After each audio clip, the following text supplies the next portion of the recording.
Ethan Carter stood behind a woman who was not his wife, close enough to feel the warmth rising from her skin.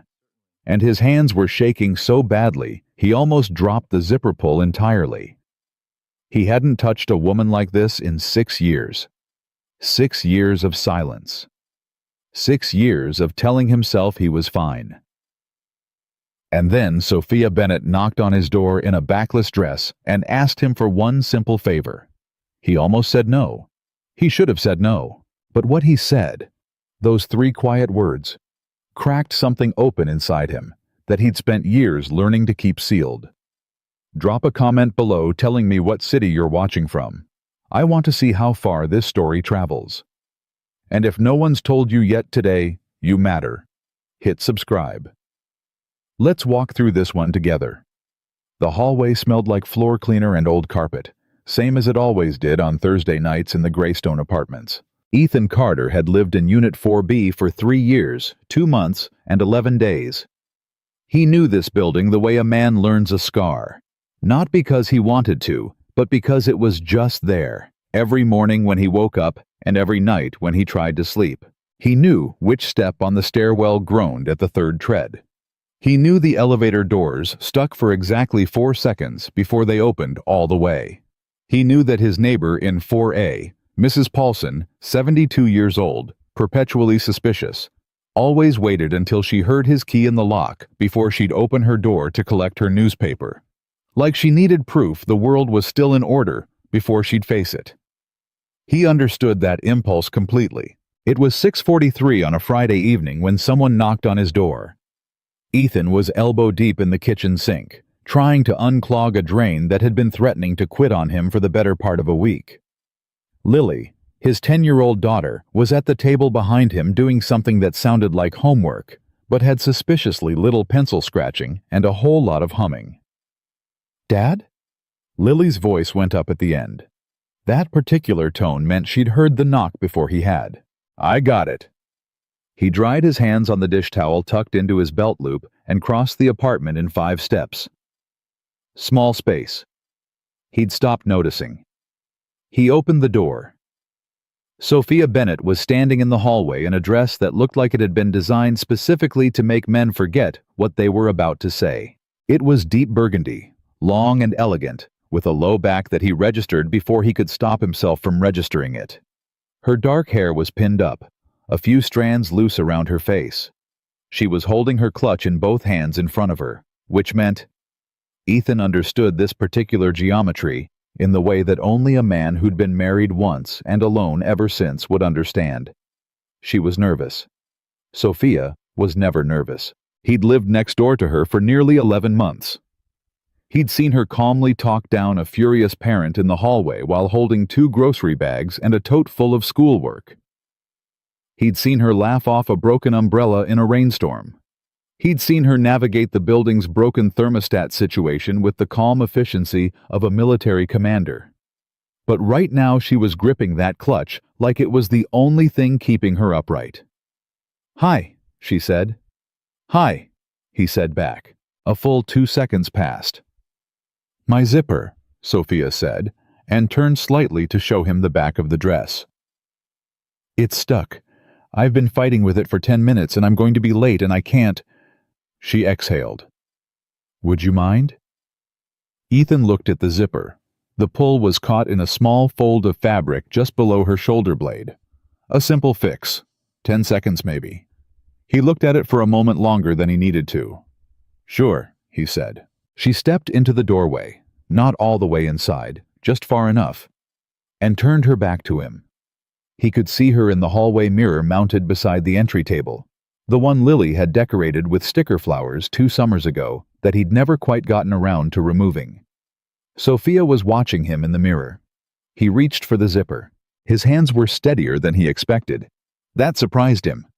He worked carefully, easing the fabric fold away from the pull with 2 fingers, and the zipper slid free. "Up or down?" he asked. The words came out before he decided to say them. He heard them land in the air between them, and he watched, in the mirror, as something shifted in Sophia's expression.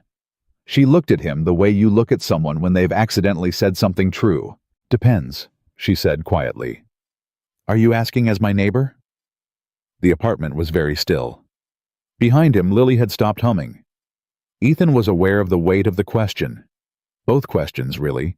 The one sitting on top and the one underneath. And he was aware of how many honest answers existed, and how many of them would change the particular careful shape of his life. He zipped the dress up. "Have a good night," he said. Sophia held his gaze in the mirror for one beat longer than the moment called for. Then she smiled. Not the bright, easy smile she used in the hallway, but something quieter, and said, "Thank you, Ethan." She left. He closed the door. He stood there with his hand still on the knob. "Dad?" He turned.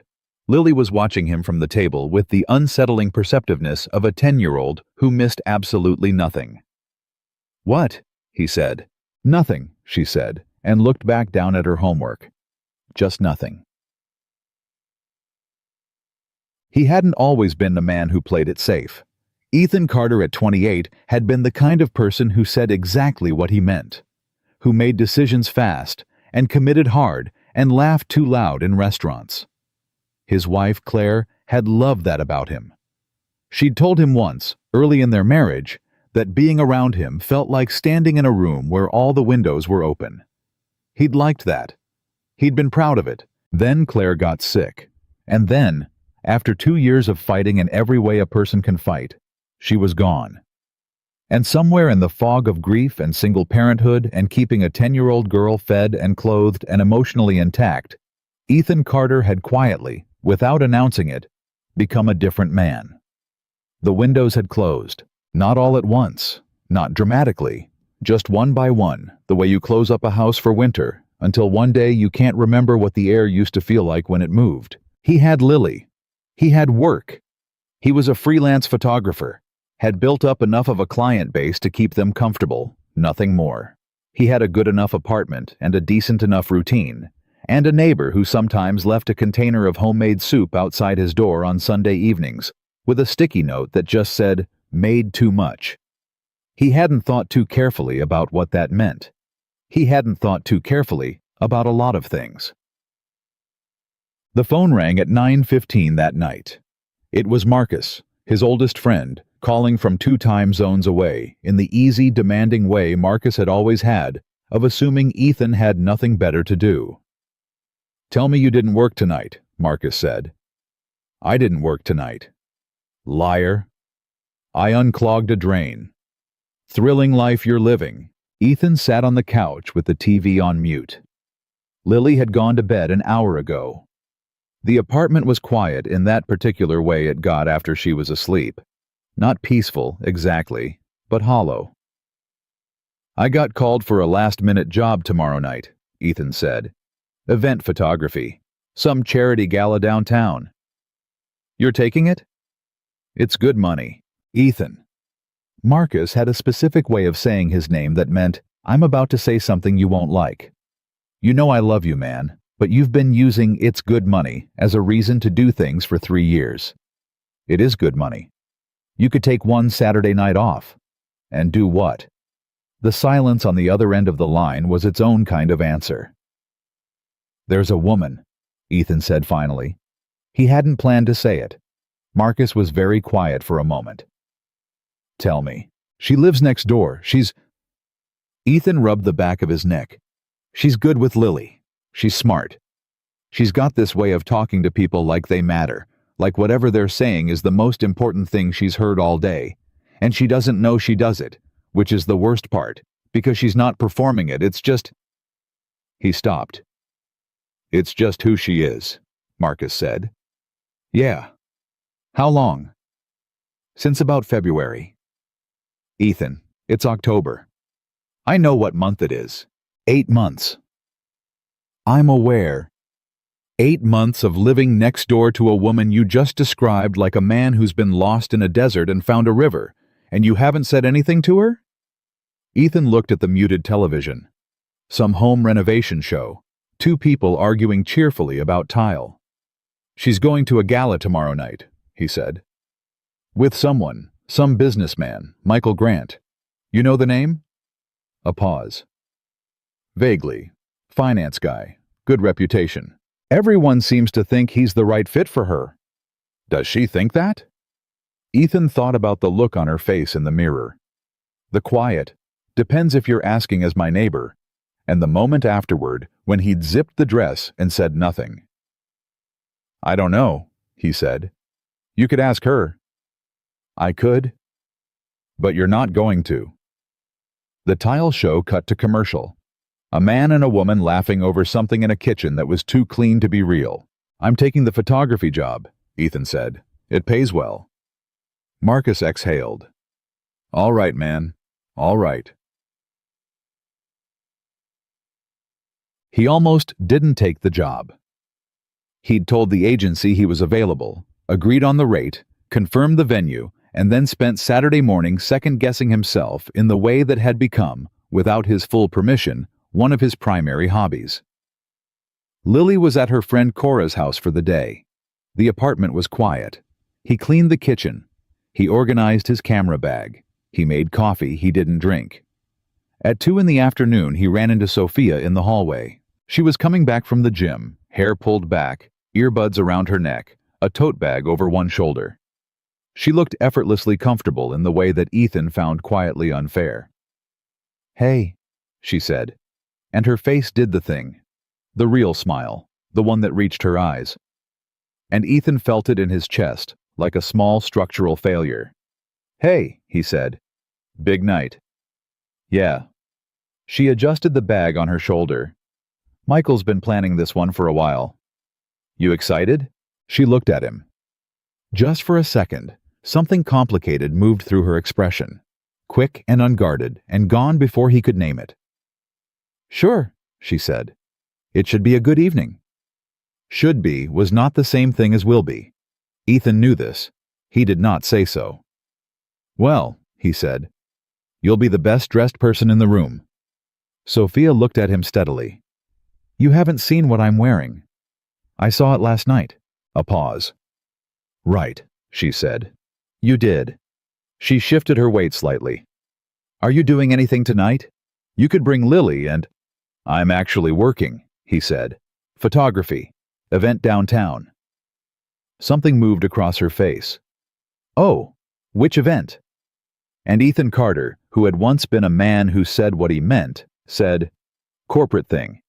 I don't actually know the name of the venue." He knew the name of the venue. He had confirmed the address that morning. It was the Whitmore Grand Ballroom. Same place as her gala. He watched her nod, watched her say, "Well, have a good night," watched her go back to her apartment, and he stood in the hallway for a moment too long before going back to his. He picked up his camera bag.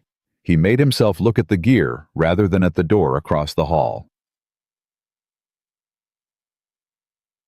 The Whitmore Grand was everything Ethan expected, and nothing he wanted to photograph. It was a beautiful room, high ceilings, warm lighting, the kind of understated wealth that announced itself through what it didn't do. No garish centerpieces, no loud music, just a string quartet in the corner, and 200 people dressed in clothes that cost more than his monthly rent, talking to each other with the practiced ease of people who had never been anxious about what they were going to say. He arrived early. He always arrived early. He worked the room the way he always did, reading sightlines, finding angles, becoming the kind of invisible that good photographers learn to be. The trick was to move like you belonged and look like you were focused on something just slightly to the left of the person in front of you. He saw her at 7:42. He knew because he checked his watch at that exact moment, and the only reason he checked his watch was because the room had shifted in that inexplicable way. Rooms shift when a person enters them who changes the air pressure. Sophia was standing at the entrance with Michael Grant. Michael Grant was, objectively, an impressive man. Ethan could see that without resentment. Tall, easy-bearing, the kind of silver at the temples look that got called distinguished instead of old. He had his hand at the small of Sophia's back, that same space where Ethan's fingers had been the night before, through the fabric of the dress. And he was guiding her into the room with the confident ease of a man who believed everything in his path would arrange itself accordingly. Sophia was wearing the dress, the burgundy dress, the zipper he'd fixed. She looked extraordinary. She also looked, to Ethan's eye, to the eye that had spent 11 months learning to read her without meaning to, like a woman who was working very hard to be present in a room her mind kept trying to leave. He raised his camera. Professional reflex. He wasn't photographing her specifically. He was photographing the room.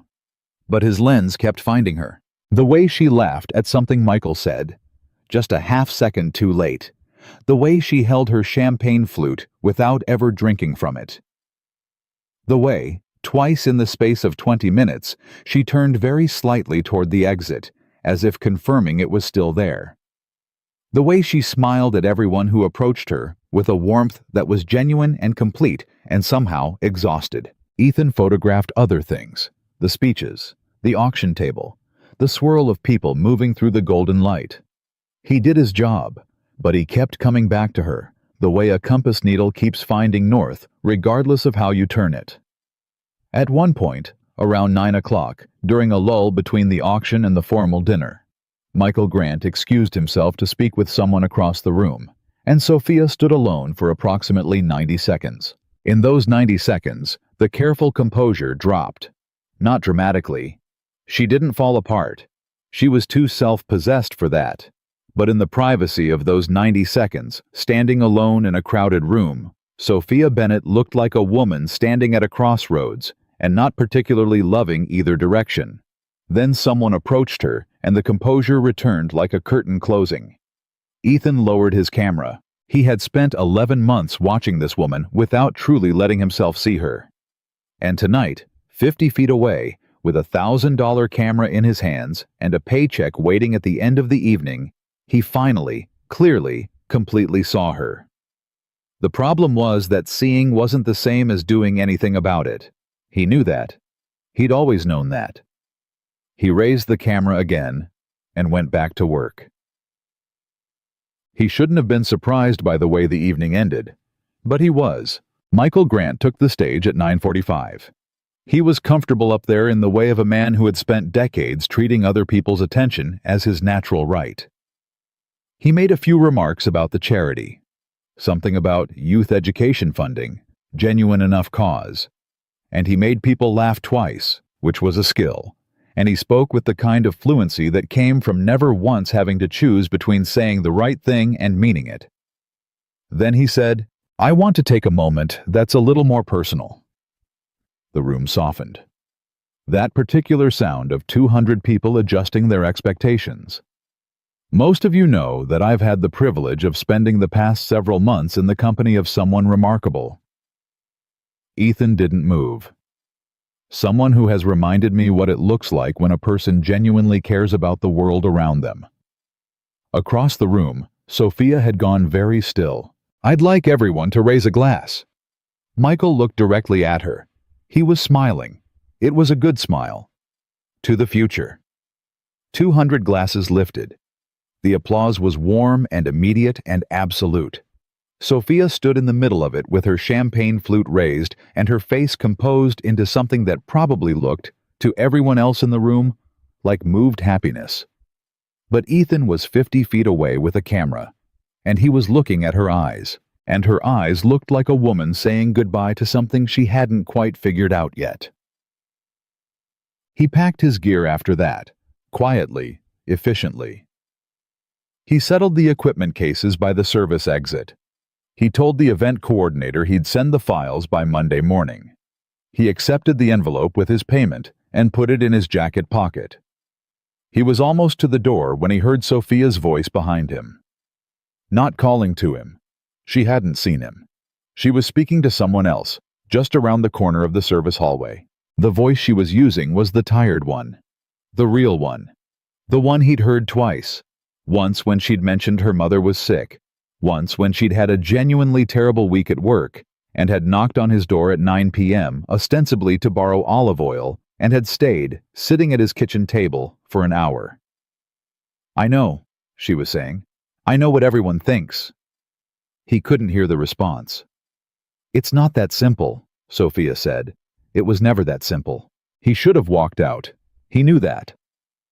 He stood at the edge of the service hallway with his camera bag on his shoulder and his payment in his pocket, and listened to the woman he loved. And he understood, standing there, that love was in fact the accurate word, the word he'd been careful not to think directly for 8 months. Sound exactly like someone who had run out of pretending. Then he heard her say, very quietly, "I've been waiting for the wrong person to say something, and I'm starting to think the right person never will." He walked out, into the cold night air. Stood on the sidewalk outside the Whitmore Grand, with the sounds of the party filtering through the glass behind him.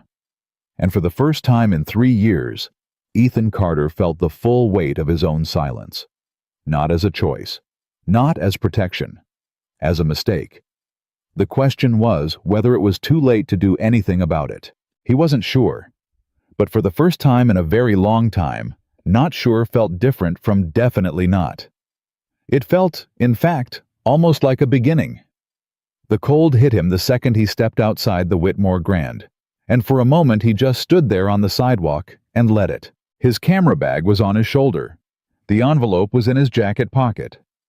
The party sounds were still leaking through the glass behind him, muffled laughter, the string quartet, the particular hum of a room full of people who believed the evening had gone exactly as planned. Ethan started walking. He didn't have a destination. He just needed to move, the way a man needs to move when his mind is working faster than his legs can keep up with. He walked 2 blocks north, turned without thinking, walked another block. The city was doing what it always did on Saturday nights, filling up, getting louder.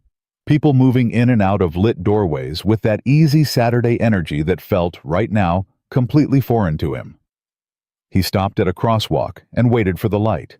"I've been waiting for the right person to say something." He heard it again, just as clearly as he'd heard it 40 minutes ago in the service hallway of a ballroom he had no real business being in. Sophia's voice. The real one. The tired one. The one she only used when the composure dropped, and whatever was underneath had gotten too heavy to carry politely. "And I'm starting to think the right person never will." The light changed. He crossed. He kept walking. The thing about that sentence, the thing that was sitting in the center of his chest right now, like a coal that had been glowing quietly for months and had only just now caught, was that she hadn't been talking about Michael Grant. He knew that. He didn't know how he knew it, but he did.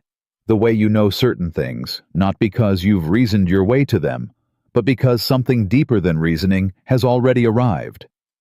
She hadn't been talking about Michael Grant at all. His phone buzzed in his pocket. He pulled it out without slowing down. "Marcus, you alive?" Ethan typed back, "Yeah." 3 seconds. "How'd the gala go?" He stopped walking. He was standing in front of a 24-hour diner with fogged windows and a neon sign that had been missing its second O for as long as he could remember. He looked at his phone. He looked at the diner. He went inside. The place smelled like coffee and griddle grease and something sweetly fried, and the warmth of it hit him all at once after the cold outside. He took a booth in the back, set his camera bag on the seat beside him, and called Marcus instead of texting. Marcus picked up on the second ring. "You're calling. That's not good." "She was there," Ethan said. A beat. "At the gala." "At the gala, in the dress, with Michael Grant." "Okay." And he made a toast. To the future. To her. In front of 200 people. Marcus was quiet for a moment. "And?" "And she stood there and held up her glass, and she looked like..." Ethan exhaled. "She looked like a person watching a door close that they weren't sure they wanted closed." "Did you talk to her?" "No." "Did she see you?" "No." "Ethan?" The single word carried everything Marcus had been saying for 8 months, compressed into 2 syllables. "I heard her talking, after, in the hallway near the service exit. She didn't know I was there." He paused. "She said she's been waiting for the right person to say something, and she thinks he never will."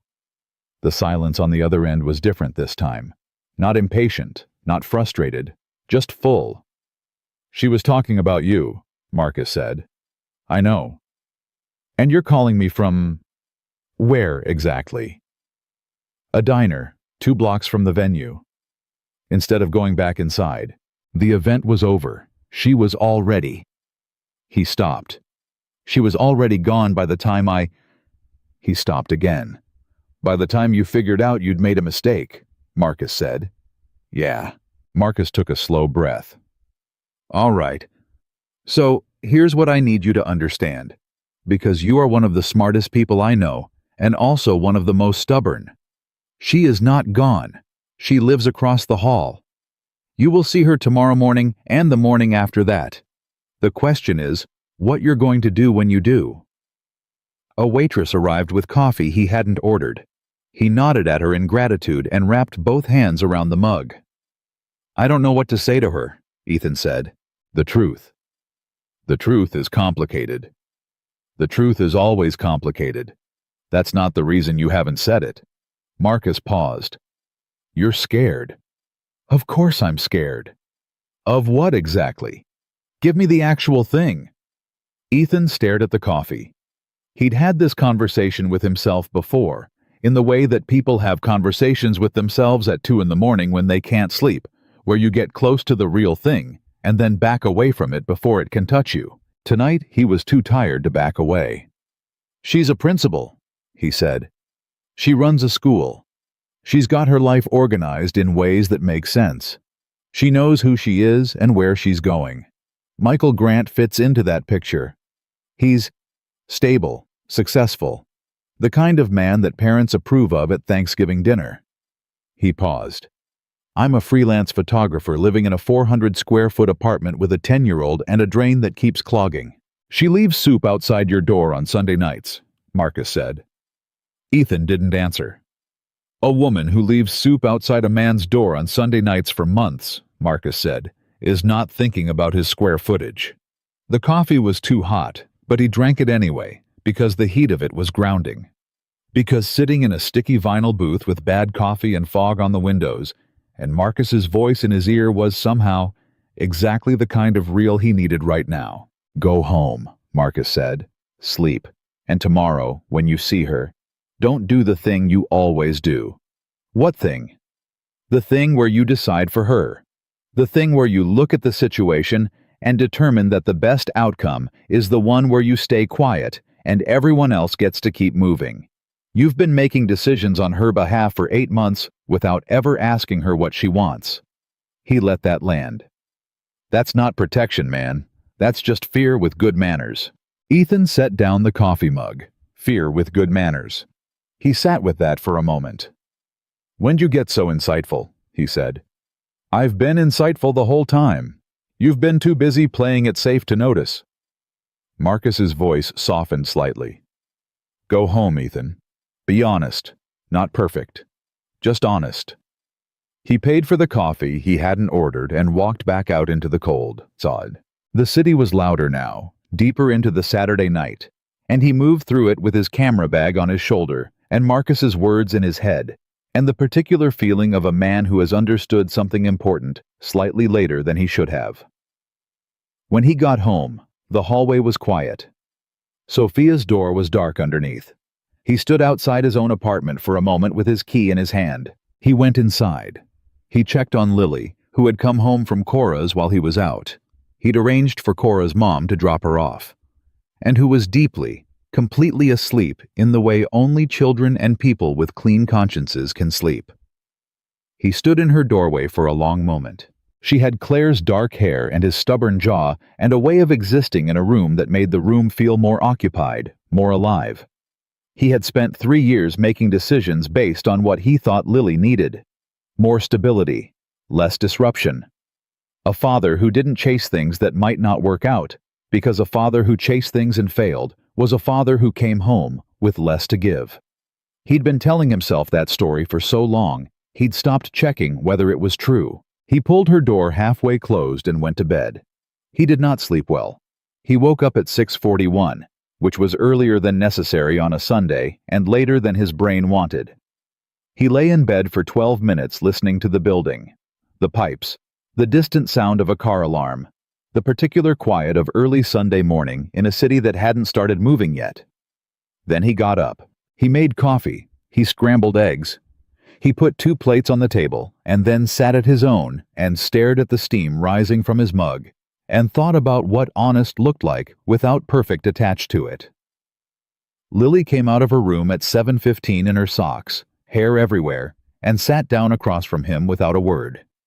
She ate 3 bites of egg, drank half her orange juice, and said, without looking up, "Is Sophia okay?"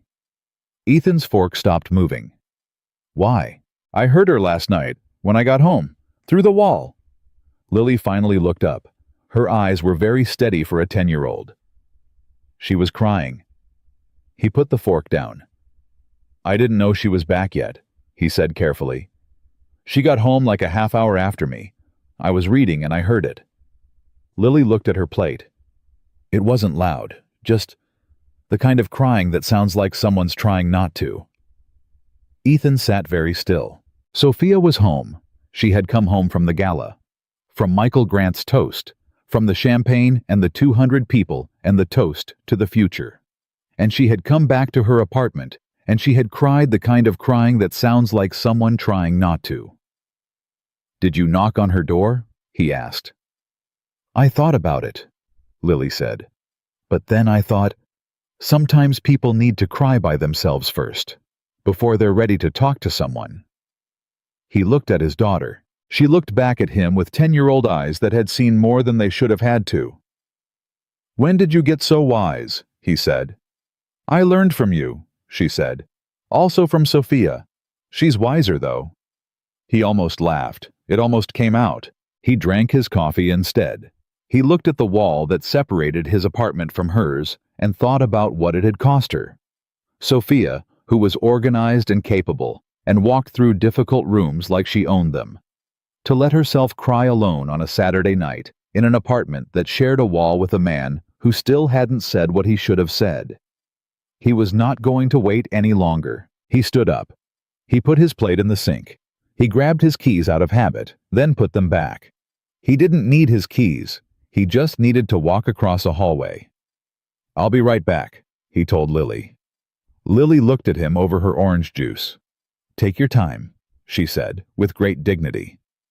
He crossed the hall and knocked on Sophia's door. Nothing for a long moment. Then movement. The particular sound of someone who'd been sitting still for a while deciding to stand. Footsteps, the chain sliding, then the deadbolt, then the door opening 4 inches. Sophia looked like she'd been up all night. Her hair was down and her eyes were tired, and she was wearing an oversized sweatshirt that said Meadowfield Elementary on the front, which was the school she ran, and she was holding a coffee mug in both hands the way she'd held the clutch the night before. She looked at him. "Hi," she said. "Hi," he said. The 4 inches of open door held them both for a moment. "I heard you were at the Whitmore last night," she said. Her voice was careful, controlled. "Cora's mom mentioned it when she dropped Lily off, said her husband saw you." So she knew. She knew he'd been there. "I was working," he said. "Photography. I didn't know it was the same." He stopped. He was doing it again. The thing Marcus had identified, arranging the truth into a safer shape. "That's not—" "I knew," he said. "I knew it was the same venue. I didn't say so when you asked because He exhaled. "I was being a coward. Again." Sophia looked at him. The door didn't move. "Lily says you heard something through the wall last night," he said. "That you—" He stopped. "She said you were upset." A muscle in Sophia's jaw moved. "I'm fine. I know you're fine. You're always fine. That's not what I asked." Something shifted in her eyes. Small, but real. "I didn't ask you here to perform an intervention, Ethan." "I know. I knocked on my own." He looked at her steadily. "Can I say something? Without you doing the thing where you make it easy for me, and then we both go back to our own apartments and pretend the hallway is just a hallway?" She stared at him. "The door opened another 4 inches. I was at the gala," he said. "Not because the money was good, because I wanted to see. I needed to see." He organized the next words carefully, then decided to stop organizing. "I was watching you all night. Through the camera. The real you, not the one you were showing the room. And there was a moment, when Michael was talking, when everyone was applauding, And you looked like a person who was somewhere else entirely. He paused. I've seen that look before. I wore it for about a year after Claire died. It's the look of someone who's doing the right thing for the wrong reasons. Sophia's hands tightened on the coffee mug. And then I heard you, he said. In the hallway. You didn't know I was there. You said... He stopped. He had rehearsed this. He had gone over it in his head from the diner to home, and from home to now. You said you'd been waiting for the right person to say something. The hallway was completely silent. And I stood there, Ethan said.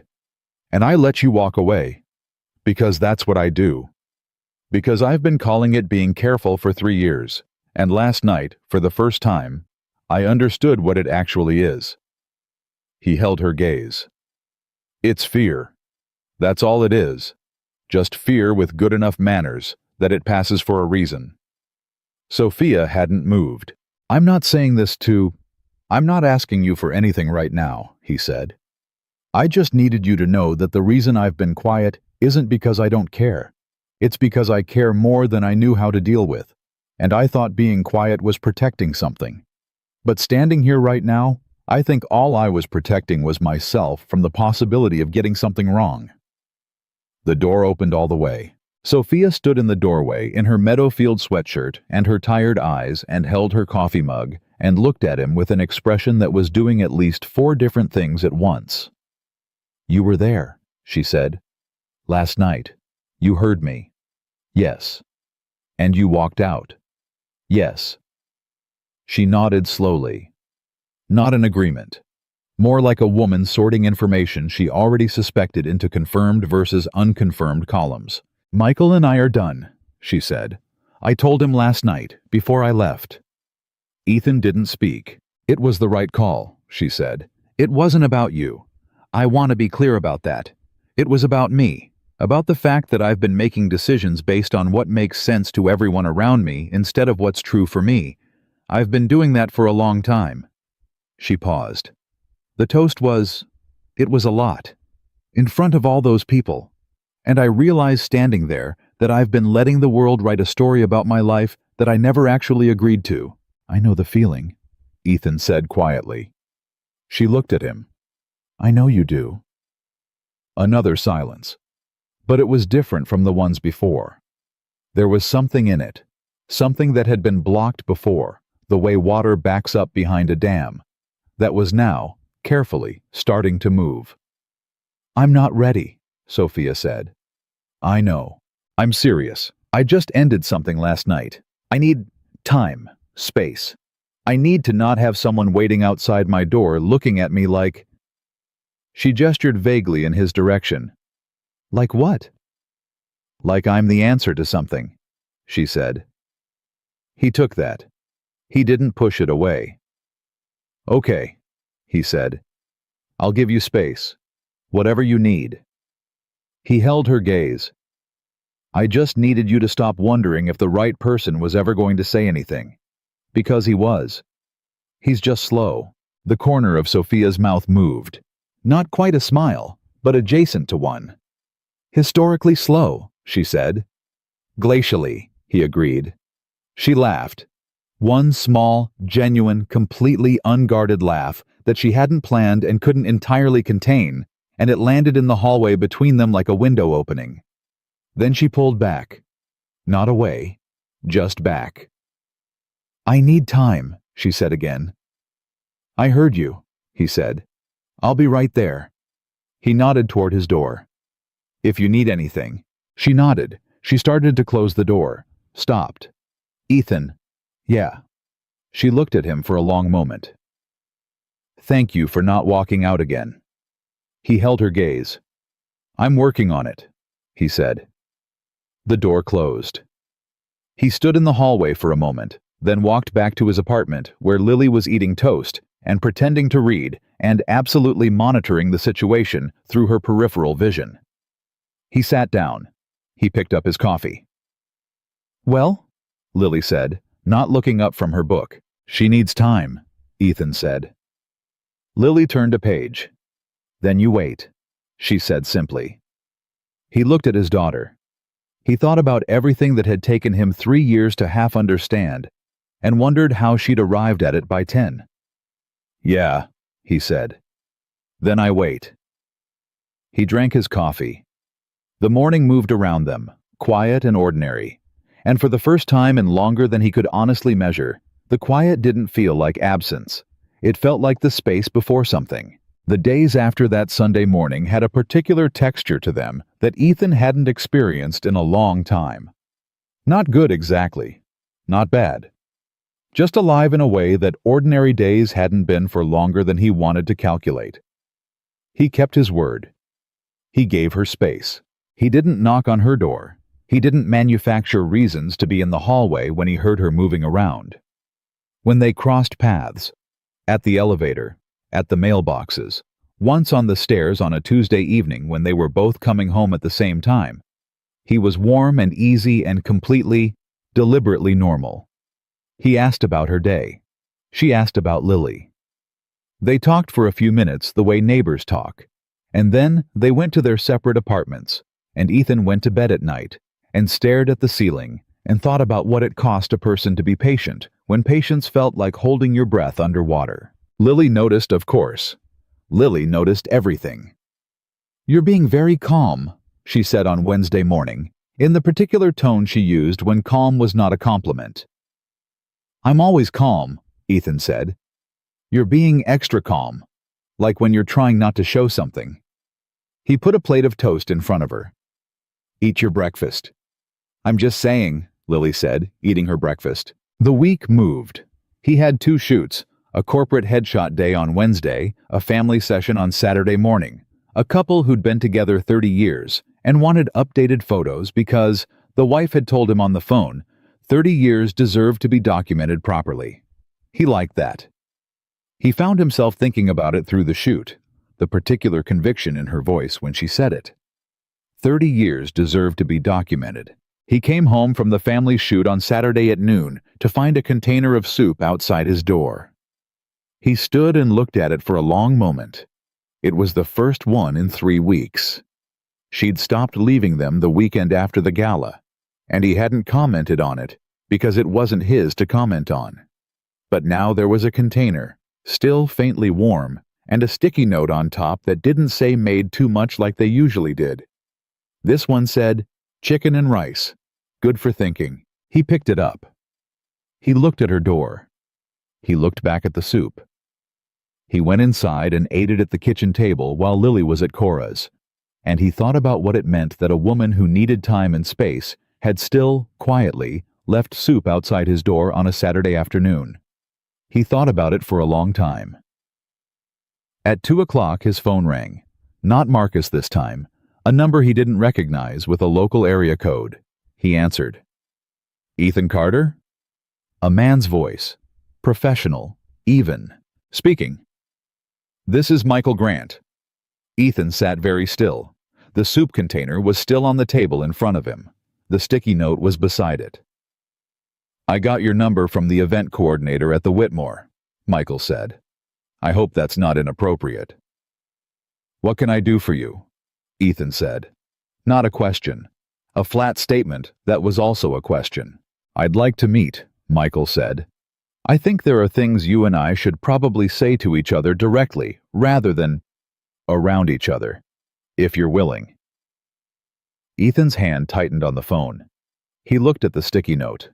Good for thinking. "When?" he said. They met at a coffee shop 4 blocks from the Greystone at 4 o'clock. Ethan arrived first and took a table in the back and ordered plain black coffee and waited with the particular tension of a man who has no idea what kind of conversation he's about to have. Michael Grant walked in at 4:02. In daylight, out of the formal context of the gala, he looked like a different person. Still well put together, still carrying himself with that ease of a man accustomed to being taken seriously. But there were shadows under his eyes that hadn't been there 2 weeks ago. And the easy confidence had a slight crack in it, the way good leather gets when it's been flexed in cold weather. He sat down. He ordered coffee. He looked at Ethan directly. "You were photographing the event that night," Michael said. "I was. And you know Sophia?" "She's my neighbor." Michael nodded slowly. like a man confirming something he already knew. She spoke about you. Not often, but specifically. He wrapped both hands around his mug. She used to get this particular look when your name came up. A look like something unfinished. I noticed it the third time and then I started watching for it. He paused. That's the kind of thing you notice when you care about someone, even when you wish you didn't. Ethan didn't say anything. I'm not here to threaten you or do anything dramatic, Michael said. I want to be clear about that. I'm here because Sophia made her decision, and I respect it, and I'm not going to fight it. What I wanted to say, directly to you, is this. He looked up. She's not someone who does things halfway. She's not someone who says hard things because they're convenient. When she ended things that night, she was shaking, and she was relieved. And those two things were happening at the same time, and I've had 2 weeks to think about what that means. What does it mean? Ethan said. It means she wasn't walking away from something bad. She was walking toward something true. Michael's jaw tightened briefly. The look on her face when your name came up, I need you to understand that she didn't look guilty. She looked honest, and there's a difference. He set down his mug. I'm telling you this because she is a woman who will talk herself out of what she actually wants if she thinks it's inconvenient for the people around her. She'll give you space. She'll give you time.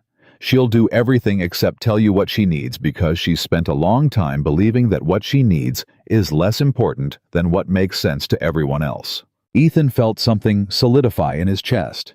Not new information exactly, but confirmation of the shape of something. Why are you telling me this? He said. Michael looked at him with the tired, unguarded honesty of a man who had nothing left to perform for. Because I spent 8 months being the right option instead of the right person, and I know what that looks like from the inside. I could see the difference between what she said and what she meant, and instead of asking about it, I kept arranging things to be easier, more comfortable, more, he exhaled, more certain. And certain isn't the same as right. A long silence settled between them. I'm not your enemy, Michael said. I just wanted to look at you and know that the person she chose to move toward is someone who's actually going to show up. Ethan held his gaze. I'm working on it, he said. It was the same thing he'd told Sophia in the hallway. Michael seemed to recognize the weight of it. He stood. He left money on the table for his coffee. He put on his coat with the steady movements of a man who'd made peace with something that cost him considerably. Don't be careful with her, Michael said at the door. She doesn't need careful. She needs true. Then he left. Ethan sat alone at the table with his coffee going cold and the afternoon light coming through the window and the particular feeling of a man who has just been handed something important by someone who had every reason not to be generous. He sat there for 20 minutes. Then he paid and went home. He knocked on Sophia's door at 5:30. She answered in 30 seconds, which meant she'd been near the door, which meant she'd heard him come up the stairs.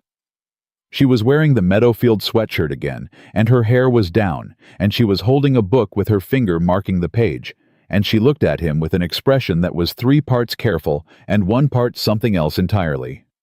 Hi, she said. Michael Grant called me today, he said. The book came down from her chest. What? He wanted to meet. We had coffee. Ethan watched her face move through surprise, and then something sharper. A quick flash of what might have been embarrassment or defensiveness, or both. He wasn't. It wasn't what you're thinking. He was... He paused. He was decent. More decent than I would have managed in his position. Sophia stared at him. What did he say? He said you give people space when you should be telling them what you need. He said you talk yourself out of what you actually want because you've spent a long time believing that everyone else's comfort matters more than your truth. He held her gaze. He said I should show up. The silence that followed had a different quality than any of the silences before it. This one had edges. He said that, Sophia said quietly. He said don't be careful. Be true. She looked at him for a long moment. Then she stepped back from the door. Not all the way. Just enough. Come in, she said. He followed her inside. Her apartment was the mirror of his in layout, but completely different in feeling. Warmer, more inhabited. Books on every flat surface, and a lamp in the corner that cast a softer light, and photographs on the wall that she'd taken herself. Places she'd been. People she cared about. He'd never been inside before. She didn't seem to notice that. Or she noticed and decided not to address it. She sat on the couch and tucked her feet under her and held the book in her lap without opening it. He sat on the chair across from her. The lamp between them made the room feel smaller than it was. "I owe you an honest conversation," she said. "Not the hallway version. Not the version where I say I need time and you say okay, and we both go back to performing normal." She looked at him steadily. "I've been doing something for 11 months that I told myself was protecting both of us." "What were you protecting?" "The easy version," she said. "The version where you're my neighbor and I'm your neighbor and Lily is the kid I love next door, and we all keep existing in this safe little orbit that nobody has to risk anything for." She paused. "I've been pretending I don't know what I feel because the moment I admit I know, I have to do something about it. And doing something about it means it could go wrong. And if it goes wrong, I lose. Not just you. I lose Lily. I lose the Sunday mornings where she knocks on my door to show me a drawing. I lose all of it." Her voice had gone quiet, careful. "So I was protecting the thing I was most afraid to lose by pretending I didn't want the bigger version of it." Ethan looked at her. "Sophia." "Don't," she said. Not harshly, carefully. "Let me finish." He waited. "The gala wasn't about Michael," she said. "I mean, it was, in the practical sense. But the reason I said no, the reason I walked out, was because I was standing in that room and I realized I was building someone else's version of my future. And I've been doing that my whole adult life. Choosing the thing that makes sense. The thing that's legible to other people. The thing that doesn't require anyone to take a risk they weren't expecting." She looked at him directly. "And then I came home, and I sat in my apartment and I cried. Because even after making the right call, I still had to come back to this hallway and exist next to you and not know if you were ever actually going to—" She stopped. "Say something," Ethan said. "Yes." He leaned forward, elbows on his knees, and looked at her with the full, unguarded weight of everything he'd been careful with for 8 months. "I've been scared," he said. "Not of you. Of what wanting something means. After Claire, I rebuilt everything around Lily and work and the idea that being a good father meant being a contained one. Steady, predictable. No big risks, no big losses." He paused. "And it worked, in the way that walls work. They kept everything out. And then you moved in across the hall. And I spent 11 months building a case against myself." He exhaled. "Every reason not to say anything. Every reason it made more sense to stay quiet. And I was convinced I was being thoughtful, being mature, being, I don't know, considerate." "You were being afraid," Sophia said. "I was being afraid," he agreed. "And I was making your decisions for you. Deciding you were better off without the complication. Deciding that my grief and my situation, and my 400-square-foot apartment, and my unclogged drain were reasons you deserved something easier, instead of asking you what you actually wanted." He held her gaze. "That was arrogant, actually, in its own quiet way." Sophia blinked, like something had landed slightly differently than expected. "Yeah," she said after a moment. "It was." "I'm sorry," he said, and he meant it as a complete sentence, not a preamble to something else. She looked at him for a long time. The lamp held its warm light around them. Outside, the city moved in its Saturday evening way, unconcerned. "I'm not ready to—" She stopped, started again. "I don't want to rush into something because we've both just had an honest conversation for the first time. I don't want the relief of honesty to become a substitute for actually building something." "Okay," he said. "I mean it." "I know you mean it. I'm not going to kiss you in a hallway and then—" "Sophia," he said it quietly. "I heard you. I'm not asking for any of it right now. I'm just here, in your apartment, having a real conversation. That's all this is." She exhaled, slowly, like something had been held for a long time and was only now being let go. "That's all this is," she repeated. "Yeah." A silence. Comfortable this time, in the way that silences only get when two people have stopped managing them. Then Lily knocked on Sophia's door. Not Ethan's door. Sophia's door. Direct, confident, 3 quick knocks. They both looked at the door. "She knew you came in here," Sophia said. "She misses nothing," Ethan said. Sophia called out, "It's open, Lily." Lily pushed the door open, assessed the room in approximately 1 second, determined that the situation was not catastrophic and possibly improving, and held up a DVD case, an old one, the kind that came from the library's physical collection, which Lily maintained a passionate commitment to. "I picked a movie," Lily said. "It's 3 people eating dinner together and arguing about life. The lady at the library said it was a classic." She looked between them. "There's enough couch for 3. Ethan looked at Sophia. Sophia looked at Lily. Lily looked at both of them with the patience of a person who has correctly assessed a situation and is simply waiting for the adults to catch up. "What's the movie?" Sophia said. Lily read the case. "My Dinner with Andre. It's from 1981. Sophia looked at Ethan with an expression that was doing complicated things. "I've never seen it," he said. "Neither have I," she said. "The lady at the library said it changed her life," Lily said helpfully. "She said it twice. The second time she said it, she looked kind of emotional." Sophia stood up from the couch. She went to the kitchen and came back with a bowl of popcorn that she'd clearly already made. Before he'd knocked, before any of this, she'd made popcorn, and set it on the coffee table, and sat back down. "Okay," she said. Lily came in and settled on the couch between them, with the unself-conscious ease of a 10-year-old who had decided the geometry of the situation was correct and required no further adjustment. She pressed play. The movie started. Ethan sat in a chair in Sophia's apartment on a Saturday evening in November, with his daughter between them eating popcorn, and he watched a movie about 3 people eating dinner and arguing about the nature of real experience. And he thought that he'd spent a long time living behind a camera, at events, in his own life, watching other people exist fully while he framed and captured and kept himself one careful step removed. He thought, no more. He didn't say it. He didn't need to. The saying was already starting to happen in the way that real things start. Not with a speech, but with a shift so quiet you almost miss it, except that everything looks slightly different afterward. The movie ran. The popcorn disappeared. Lily fell asleep somewhere around the 45-minute mark, tipping slowly sideways until her head was on the couch cushion and her breathing went deep and even. Ethan started to stand to carry her home. "Leave her," Sophia said quietly. He looked at Sophia.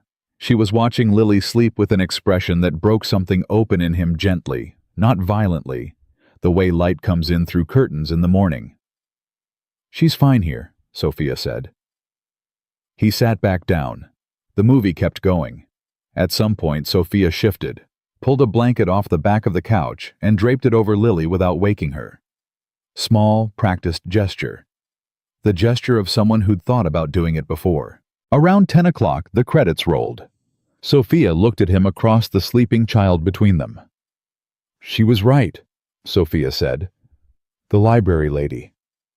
"Yeah," Ethan said. "She was." They sat there for another minute in the kind of quiet that has earned itself. Then Ethan gently picked up Lily. She stirred but didn't wake, and carried her to the door. Sophia held it open. In the doorway, Lily's head on his shoulder, Ethan looked at Sophia and said, "Tomorrow, Sunday, I make breakfast. Not a question."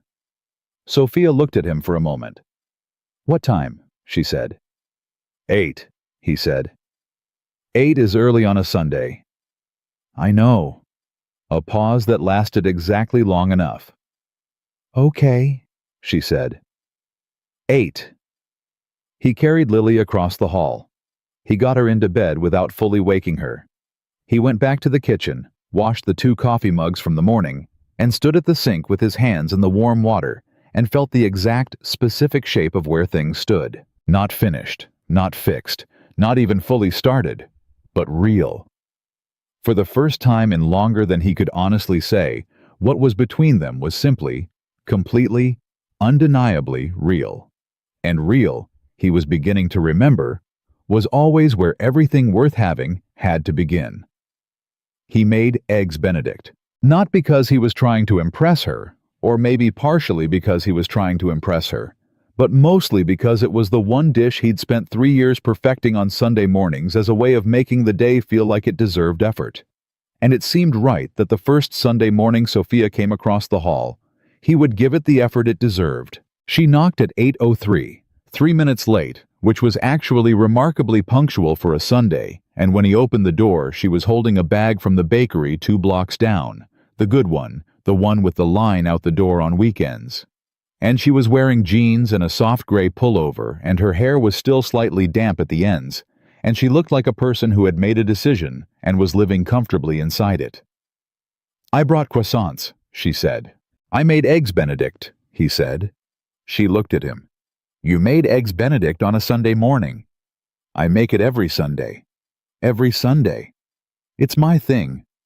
She stepped inside. She looked at the kitchen counter, the poached eggs in their warm water bath, the hollandaise in the small saucepan, the Canadian bacon warming in the pan. She set the croissants on the counter beside all of it, and turned to look at him with an expression that was both amused and something quieter underneath. "Ethan," she said. "Yeah." "You've been making Eggs Benedict every Sunday for how long?" 3 years, roughly.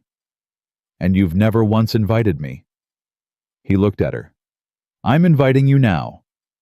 A pause.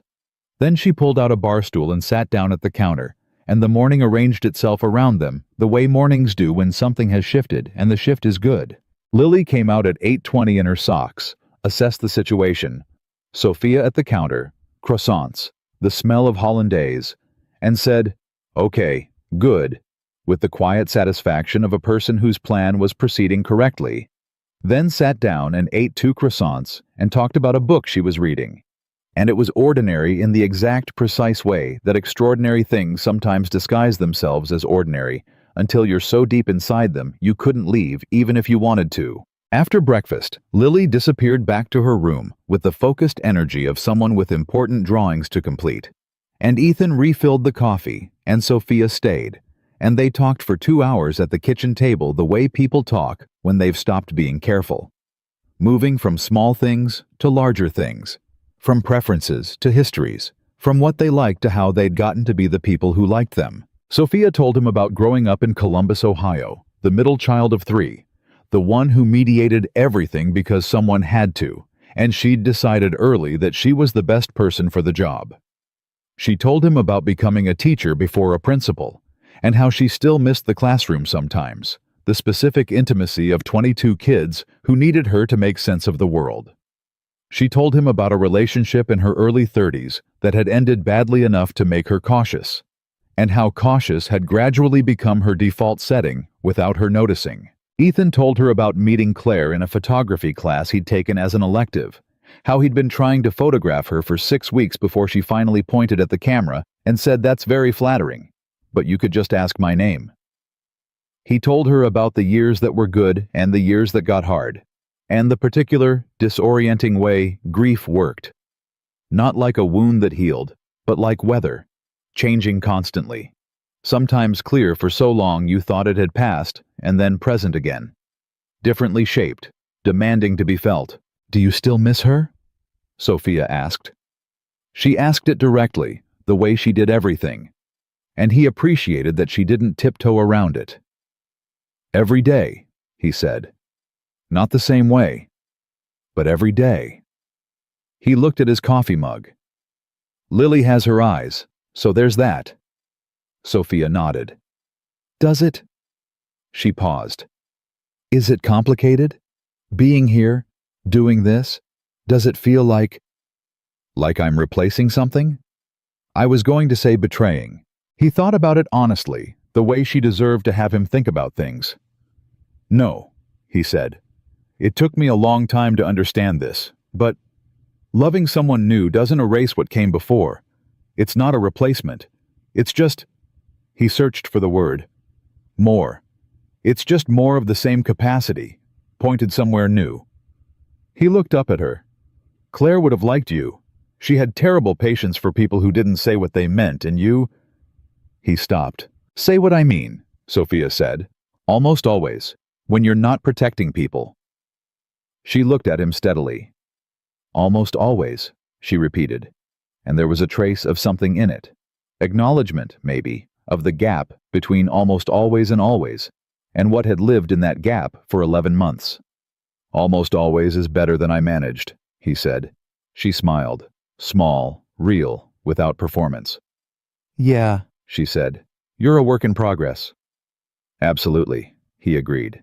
The Sunday moved around them. The croissants were eaten. The coffee was refilled twice. At 11, Sophia said she had papers to review for a board presentation on Monday, and she gathered her things, and at the door she paused the way she'd been pausing at doors all week, like each threshold required a small separate decision. Same time next Sunday, she said. 8 o'clock, he said. 8:03, she corrected. I'll account for it. She left with the easy comfort of someone who intended to come back, and Ethan stood in the doorway of his apartment for a moment before going inside, and it was such a small thing. A woman leaving an apartment with the intention of returning. And it was also, in every way that mattered, enormous. The week that followed had a rhythm to it. Tuesday evening, he brought her mail up from the lobby because he'd gotten there first and her box was full. Wednesday, she texted him a photo of a coffee mug that said, "World's Okayest Photographer," which she'd seen in a shop window, with no caption, just the photo. He sent back a photo of the coffee mug, currently on his desk, which said, "World's Best Dad," given to him by Lily at age 7 from the school book fair. She sent back 3 laughing emojis, then stopped herself and sent 1 laughing emoji, then appeared to decide that 3 had already been sent and the damage was done.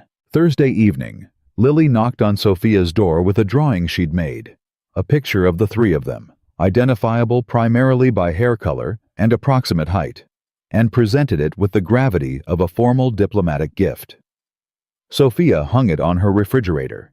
Ethan found this out because Lily reported it with the satisfaction of a mission accomplished. Friday was when everything shifted.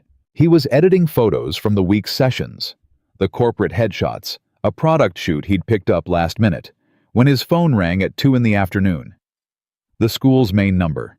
His stomach moved before he answered, the way a parent's stomach moves at certain area codes. "Mr. Carter?" A woman's voice. "Office staff." "This is Meadowfield Elementary calling. Lily had a fall during recess. She's okay." The nurse looked her over. "But she's asking for you." He was in the car in 4 minutes. He got to the school in 11, signed in at the front desk, walked the familiar hallway to the nurse's office, and found Lily sitting on a cot with ice wrapped in a paper towel against her left knee, and the specific expression of a child who is fine but has not entirely decided whether to be brave or devastated about it. "Hey, Bug," he said. "I tripped," Lily said with great dignity. "On the blacktop, it was uneven." "I believe you completely. The uneven part is documented. I told the office." He crouched down and looked at the knee, scraped, swollen slightly, nothing serious. He looked at her face. The dignity was holding, but barely.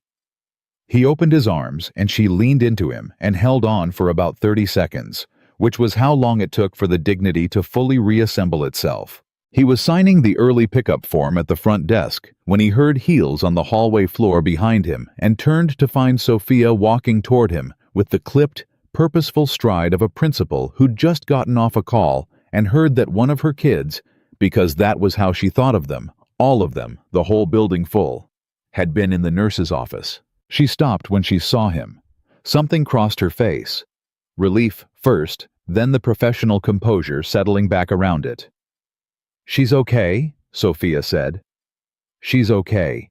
Scraped knee, bruised pride. Sophia exhaled.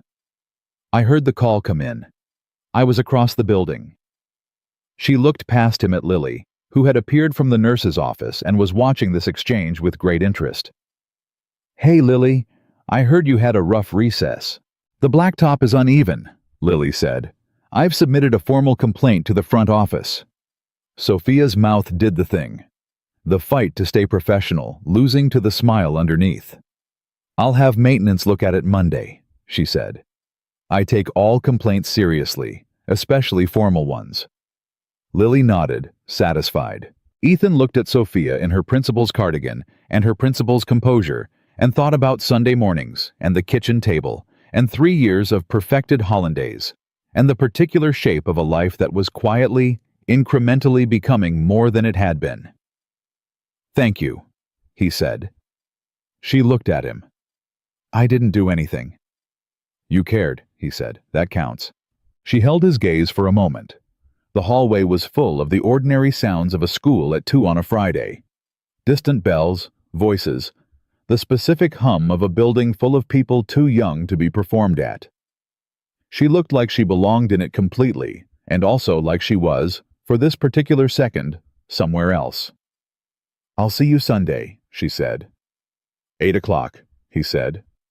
8:03, she said, and turned back down the hallway. He watched her go, Lily tucking herself under his arm, and thought, yeah, that's it. That's exactly it. Sunday came again, and the Sunday after, and the one after that. November became December at the particular speed that late autumn moves, fast and cold and full of small accumulated weight. The city got its holiday decorations up.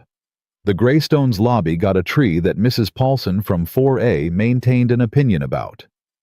Lily started her school winter concert preparation, which involved practicing the same 4 bars of a recorder piece approximately 900 times until Ethan had it permanently embedded in his memory. The Sunday breakfasts became the organizing principle of the week.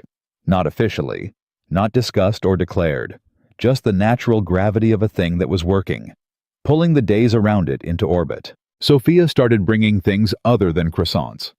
A small potted herb from the farmer's market. A book she'd finished and thought he'd like. Once, memorably, a jar of hot sauce with a label that said, "For the Brave," which she'd bought because Lily had expressed a philosophical interest in spicy food, and Sophia believed in encouraging philosophical interests. She stayed longer each time. It was the 3rd Sunday in December, 3 weeks and 2 days after the first one, when the comfortable routine broke.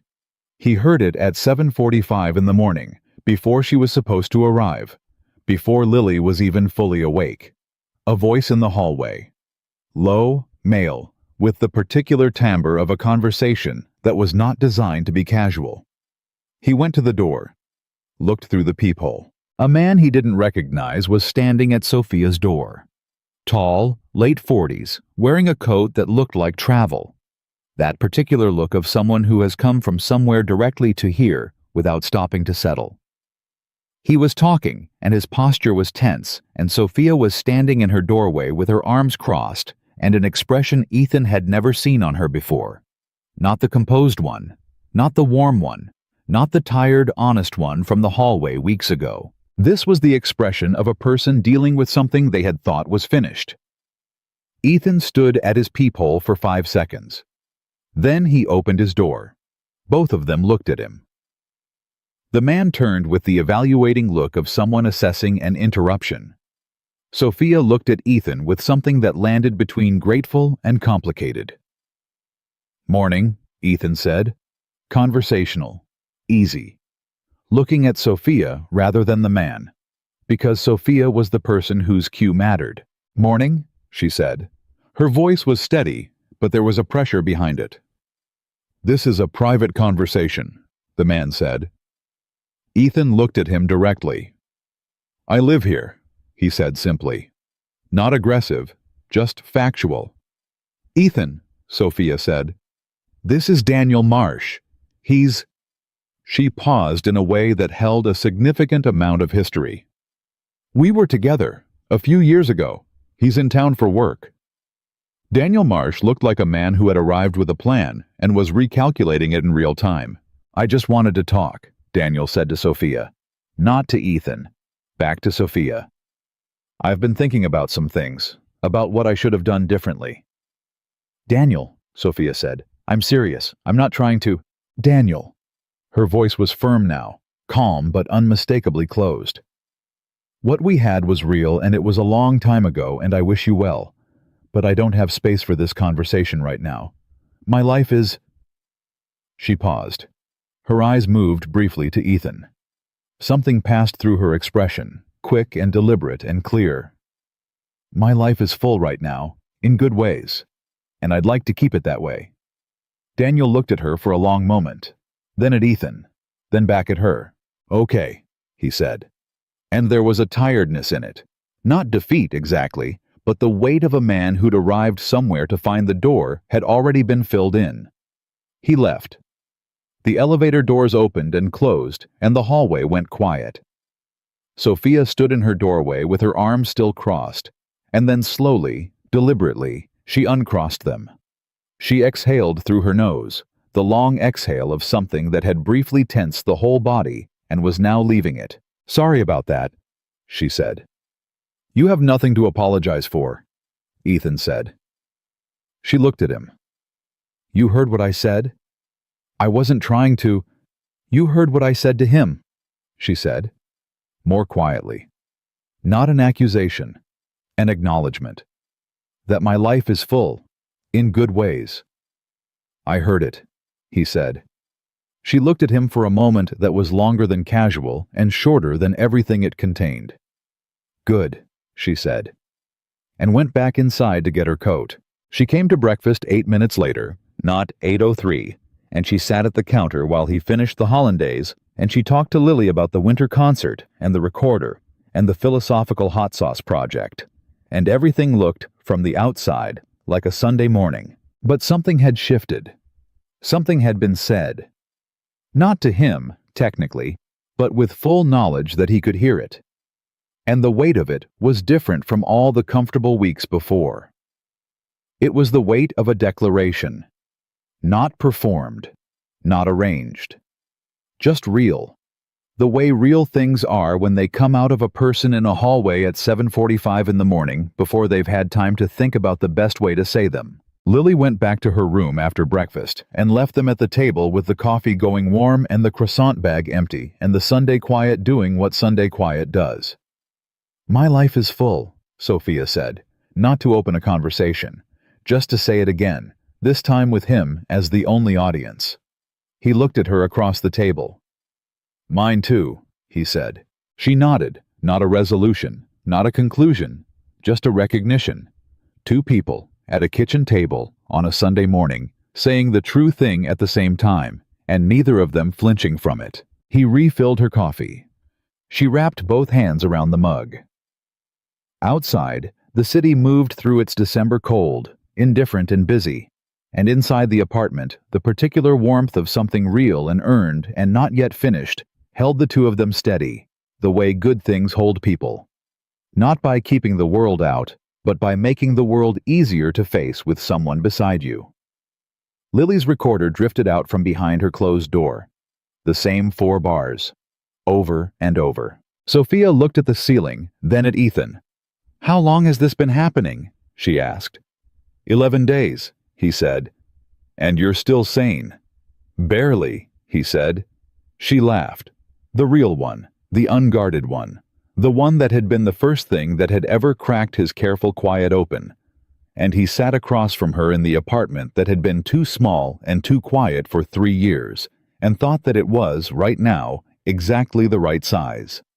It was, right now, completely full. The recorder stopped on a Wednesday. Not because Lily had given up. Lily never gave up on anything she'd decided to be serious about, which was one of her most exhausting and admirable qualities. But because the winter concert was over, had been over for 4 days, and the particular urgency of those 4 bars had finally released its hold on the apartment. The quiet that followed was a different kind of quiet, fuller. Like the apartment had expanded slightly without the sound filling every corner. Ethan noticed it Wednesday morning while he was making coffee, and he stood at the kitchen counter and thought about how much had changed in the weeks since that first Sunday breakfast, and how change, real change, the kind that happens in small increments and only becomes visible when you look back, had a way of arriving so quietly you almost missed the moment it became permanent. He and Sophia had not put a name on anything. They'd talked about it once, briefly, on the fourth Sunday in December, when Lily had fallen asleep on the couch again during a movie. This had become, without announcement, a thing that happened, and they were sitting at the kitchen table afterward with decaf and the particular ease of two people who had stopped rehearsing themselves. "We should probably talk about what this is," Sophia had said. "Probably," he'd agreed. "I'm not good at labels," she said. "I've never been good at labels. I spent my whole career labeling everything else, programs, protocols, performance reviews, and the moment something personal needs defining, I become completely useless." "What does it feel like?" he asked. She looked at him, thought about it honestly. "It feels like the most natural thing I've done in years," she said. "And it also feels terrifying, both at the same time. Is that?" "Yes," he said. "That's exactly what it feels like." She nodded, drank her decaf. "Then maybe we don't need a label right now," she said. "Maybe we just need to keep doing this and let it be what it is." "What it is," he repeated. "Something real," she said. "That's enough for now." He thought it was more than enough. He didn't say so, because sometimes the truest things land better when they're allowed to settle without being announced. But he thought it, and he held it, and he carried it through the rest of December like a man who has found something he'd stopped looking for, and is now very, very careful with it. Christmas came. Lily wanted a specific brand of colored pencils that required 3 different stores and a minor logistical operation. Ethan executed the operation on December 22nd and wrapped the pencils in more paper than was strictly necessary, because Lily valued the unwrapping as much as the gift, and he'd learned to honor that. Sophia was going to her sister's in Columbus for Christmas. 4 days, returning on the 28th. She told him on December 21st over coffee at his kitchen counter, in the easy way she now told him things, like his knowing was automatic, like his being informed was part of the structure of her days. "I'll be back Thursday," she said. "Lily's with my sister-in-law on the 27th, he said. "Christmas week tradition. She goes, I rattle around the apartment and reorganize things that don't need reorganizing." Sophia looked at him over her coffee mug. "Reorganize things like what?" "The pantry. My camera equipment. Once, memorably, the bookshelf by author's birth year." She stared at him. "Birth year?" It made sense at the time. "Ethan." "I had a lot of quiet hours." She set down her mug. Something moved through her expression. Not quite pity, not quite amusement, something warmer than both. "Come to Columbus," she said. He looked at her. "My sister has a house big enough for 12 people, and she cooks for 12 regardless of how many show up. She's been asking me for 3 years if I have anyone I want to bring, and I've always said no." She held his gaze. "I'm not saying no this year." He felt the weight of the invitation. Not just the logistics of it. Meeting her sister, the family context, the particular significance of Christmas. But the fact that she'd said it simply and directly, without softening it, or adding disclaimers, or building an escape route in. Sophia, who had spent months protecting herself and others from the full force of what she wanted, had just issued a clean, unhedged invitation and was watching him without flinching. "Lily would love Columbus," he said. "Lily would love my sister's house," Sophia said. "There's a dog named Gerald who takes his job as host very seriously. Lily's been petitioning for a dog for 2 years. Then Gerald will be very good for her." She paused. "Is that a yes?" He looked at her across the counter, at the woman who'd moved in across the hall 11 months and 3 weeks ago and changed the air pressure of his entire life. "It's a yes," he said. Columbus was everything Sophia had described, and several things she hadn't. Her sister, Rachel, was 3 years older and louder, and operated on the working assumption that everyone in her home was immediately and permanently family, which meant that within 4 minutes of arrival, Lily had been absorbed into the household's energy like she'd always been there, and within 10 minutes, Gerald the dog had determined that Lily was his primary responsibility for the duration and had stationed himself beside her with professional dedication. Rachel pulled Ethan aside in the kitchen 20 minutes after they arrived, under the pretext of asking him to carry something that did not actually need carrying, and looked at him with the direct, assessing gaze of an older sister who loved her younger sister and was conducting a rapid and thorough evaluation. "She talks about you differently than she's talked about anyone," Rachel said. "Not unkindly, just factually." "Differently how?" he said. "Like you're already there," Rachel said. "Like you're already part of the story, not someone she's hoping will be." She studied him. "She's been burned before. I think you probably know that. She gives and gives and gives, and the people she's given to have a history of taking it without noticing the cost." She paused. "I want to know that you notice." Ethan held her gaze. "I notice," he said. Rachel looked at him for another long moment, then handed him a dish that didn't need carrying and said, "Good," and went back to the stove. He carried the dish anyway. Christmas Day itself had the particular texture of a holiday in a house where love is the primary organizing principle. Loud and warm and full of small moments that mattered more than the decorations around them. Lily got Christmas presents from Rachel's family that she hadn't expected, which overwhelmed her into a shyness she usually didn't have. And Gerald maintained his position at her side throughout with loyal reliability. Ethan watched Sophia move through her family with the ease of a person who was, at home, softer than she was anywhere else. Less composed, in the best way. She laughed more freely. She let herself be teased.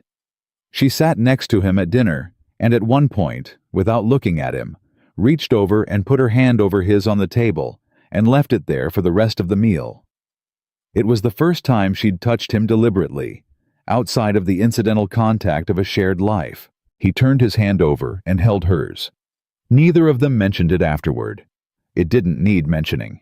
It had happened, and it was true, and the truth of it sat between them on the drive home 2 days later.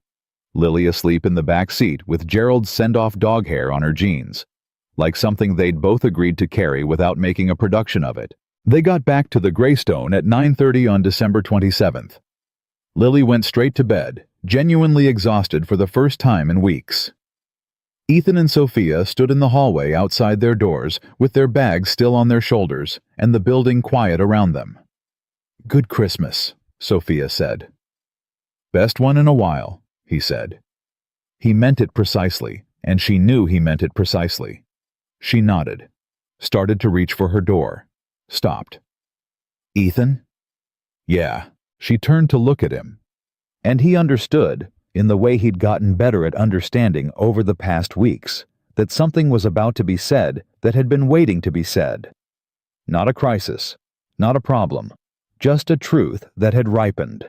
"I'm in this," she said. "I want you to know that. Not halfway, not carefully. I'm in it." She held his gaze. "I know that might feel like pressure, and I know we said we'd let it be what it is, and I still believe that. But I also think you've spent 3 years believing that what you had to offer wasn't enough, and I want you to stop believing that." Her voice was steady and warm and completely without performance. "You are exactly enough. You've been enough since February. I just needed you to catch up to knowing it."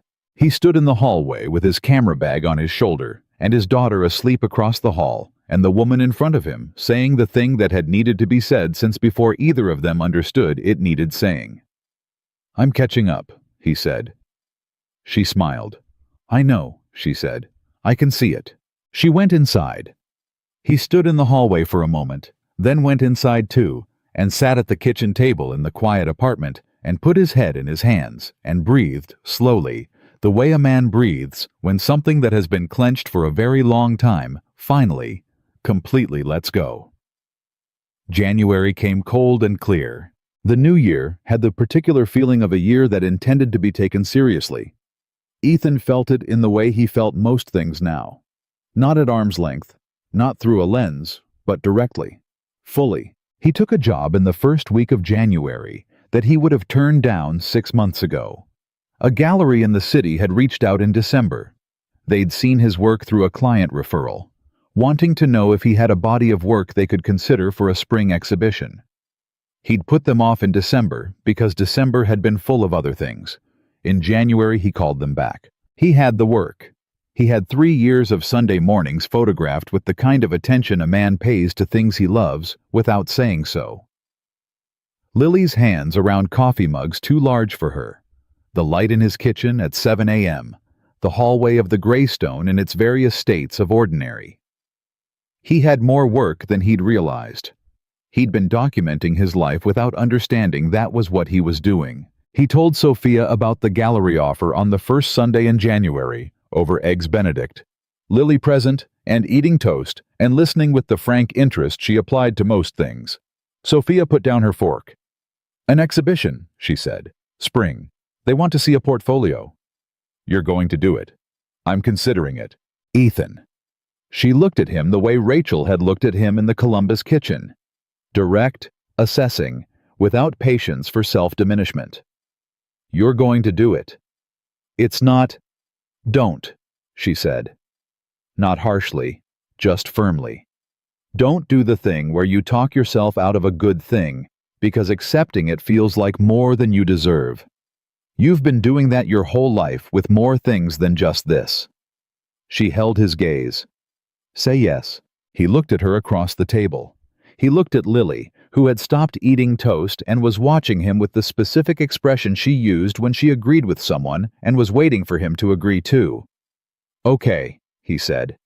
"Say yes properly," Lily said. "Yes," he said. "I'll do the exhibition." Sophia picked up her fork. "Good," she said, with the finality of a woman who has won an argument she considered non-negotiable. "Now eat your eggs." He said yes to the gallery. He spent the last 2 weeks of January pulling work together, organizing, looking at 3 years of his own photography with the objective distance of a man who had finally learned to see his own work without the filter of doubt that had made everything look smaller than it was. The images were good. He knew they were good. He sent the portfolio on a Thursday evening in late January, and the gallery responded by Friday afternoon, and what they said was, "When can we meet?" He stood in his kitchen reading the email on his phone and felt something move through him that he hadn't felt in 3 years. Not happiness, exactly. Bigger than happiness. The feeling of a life moving in a direction it had chosen. He texted Sophia. Gallery said yes. Full show. May. She responded in 14 seconds. "I know. I never doubted it. Dinner tonight. I'm cooking." He stared at his phone. "You cook?" he typed. "I cook extremely well," she typed back. "You just never asked." That evening she came over at 6:30 with 2 bags of groceries and made shrimp pasta with a cream sauce that was frankly extraordinary, and they ate at the kitchen table. All 3 of them. Lily contributing a detailed review that included a numerical score and specific notes on texture. And after dinner, they sat in the living room, and Lily showed Sophia a new drawing she'd been working on. A portrait this time. Sophia's face rendered in the colored pencils from Christmas, with the focused seriousness of a child who had decided the subject deserved her best effort. Sophia held the portrait for a long time. "Lily," she said. "I can do another one if you don't like it," Lily said immediately. "I love it," Sophia said. Her voice was careful in the specific way voices get when they're holding something large inside a small space. "I want to frame this." Lily looked extremely pleased. "I'll sign it," she said, and went to find a pen. Ethan watched Sophia hold the drawing and understood, in the full and uncomplicated way he understood very few things, that what was happening in his apartment on a Thursday evening in January was not a beginning anymore. It was already the middle of something, already well underway, already, in every way that counted, real. February arrived. 1 year since he'd understood, without fully admitting it, that he was in love with his neighbor. She knew he was taking stock of something. She was perceptive enough to notice the slight reflective quality he got sometimes, the look of a man doing an internal audit. "You're being quiet," she said. They were in his kitchen. Saturday morning. Not a Sunday breakfast, Just a regular Saturday where she'd come over because she'd finished her run and his light was on and the door was, as it generally was these days, available to be knocked on. "February," he said. She looked at him. "What about it?" "1 year ago," he said, "is roughly when I understood what was happening. With us. What was going to happen, I mean, if someone was brave enough to make it happen." She leaned against the counter across from him. "1 year ago I brought you soup," she said, "and stood in your hallway for 12 minutes. He looked at her. "Did you stand there for 12 minutes? "I stood there for 12 minutes, she said. "I had 3 different versions of a reason for knocking and talked myself out of all of them." She paused. "I ended up knocking because I was cold." He stared at her. "You knocked on my door in February because you were cold in your own hallway." "The hallway is drafty," she said. "The building's old." "Sophia." "I know." He looked at her across the kitchen with 12 months of everything between them and shook his head slowly and then laughed. The kind of laugh that comes from somewhere deep enough to be actual joy. And she laughed too, and it filled the kitchen the way good things fill spaces, when you finally stop being careful with them. When the laughter settled, she was still looking at him with the warm directness that he had never, in 11 months of paying attention, fully gotten used to. "I'm glad it was cold," he said. "Me too," she said. March came. The gallery exhibition began to take shape. Ethan spent evenings curating, organizing, working with the gallery director on sequencing. He was building something.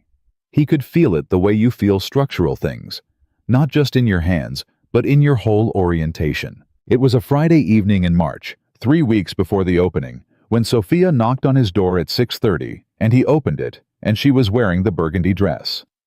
He went completely still. She stood in the doorway in the burgundy dress, her hair up the same way as that first evening, and she was looking at him with an expression that held every version of the past 12 months simultaneously. "There's a dinner tonight," she said. "School board fundraiser. I forgot to mention it this week because we've both been—" She gestured vaguely at the general busyness of their lives. "Will you come with me?" He looked at her, at the dress, at the zipper he'd fixed a year ago. "Give me 10 minutes, he said. He put on the good suit. He found Lily at Cora's house for the evening, already arranged, because Lily had become aware of the dinner and had managed her own schedule with quiet efficiency.